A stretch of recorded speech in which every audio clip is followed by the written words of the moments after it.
implement better programs, but it started with our idea. We later on, we've taken it into, we have a national strategic plan that others are emulating. Our multi-sectoral idea, other countries are taking it. And we've even done a plan for Bhutan because it shows that it will work. So what is this foundation? We are a not-for-profit foundation. We believe in research.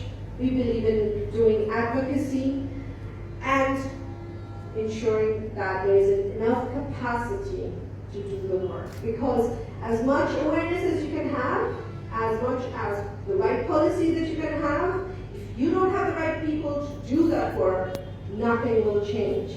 And in many ways, this is why we needed CAS. Because we needed a program that would work, that can make a difference. And they have had 40 years to prove it.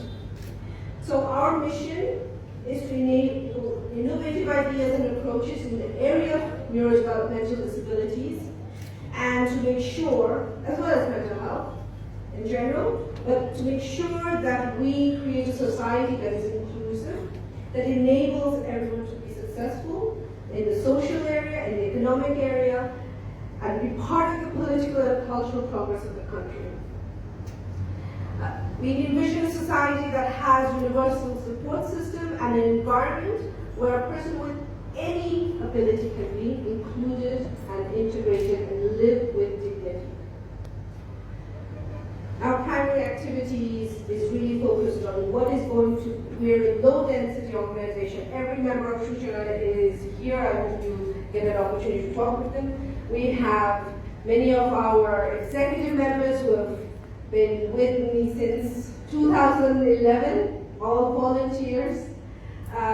We have successfully handed over to our 12 management team members.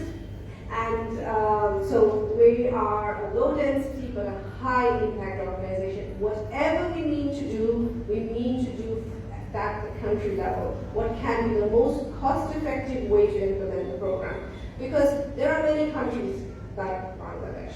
We are low resource. But the truth is, when it comes to autism, when it comes to disability, almost every country is very low resource. Even when they have very costly systems in place, they're finding that they can't sustain it. So we want something that can be sustained, that can be easy to do, because persons with disability, persons with autism are always forgotten. They're the last in the economic development plan. They are considered charity. We don't believe they need to be considered as a charity. They need to be part and parcel of the economic development of the country. And we are showcasing that with our words. We need to start showcasing that with examples. So every program that we focus on is based on enhancing social inclusion. It has to be part and parcel of existing national development plans and existing infrastructure. Not creating new things, but making the things that are already in place work better. So are engaging multi-sectoral stakeholders. Many of you are from various different areas, and I really appreciate all of you coming. You have been well-wishers, you have been supporters, but you know, there's so much more you are able to do, and I hope that we inspire you today to do more. We emphasize on the development and standardization of intervention strategies that are implemented by caregivers. Because as you saw in the first training, the caregivers, the families are key. Everybody here that works with these children knows that the families are key. Without the families, without supporting the families, you really can't make a difference. And what it will be accessible in the most remote areas, most rural areas. That's what we need. And the fact is, we don't do it by ourselves. We do it with partners. That's why we have partnership with CAS. That's why we have partners with the association, and that's why we have so many eminent persons here, because we all have to work together. Whether it is something something we need to do personally or whether we do it organizationally. We have even partnered with countries in order to address it, because we need to help each other.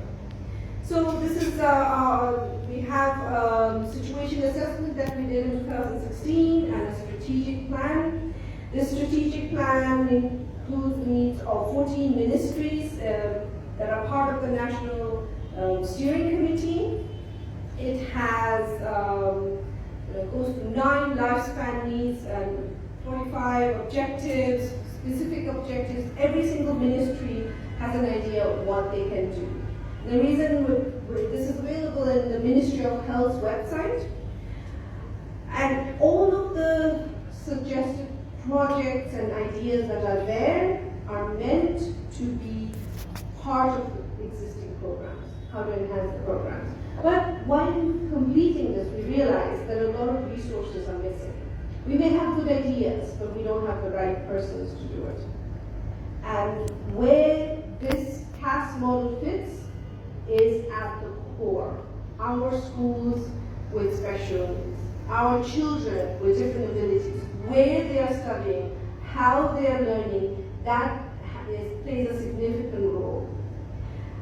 So this is just a sub-plan of our education system and how needs of children with different abilities can be fit in. And within the system, how the CAS program can help teachers working in this work better, work more effectively, work with the students in a way that ends up making them productive citizens, making them thrive within their families, and ultimately help our country progress.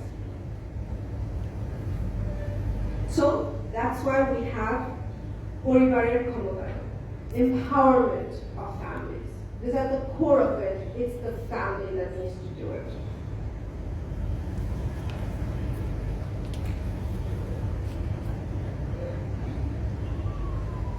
Enjoy it. That's it? Okay. So,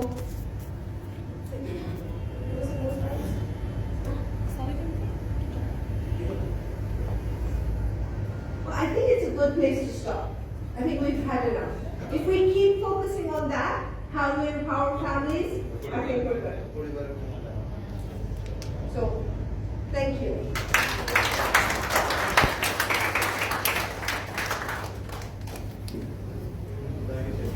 Thank you, Salma.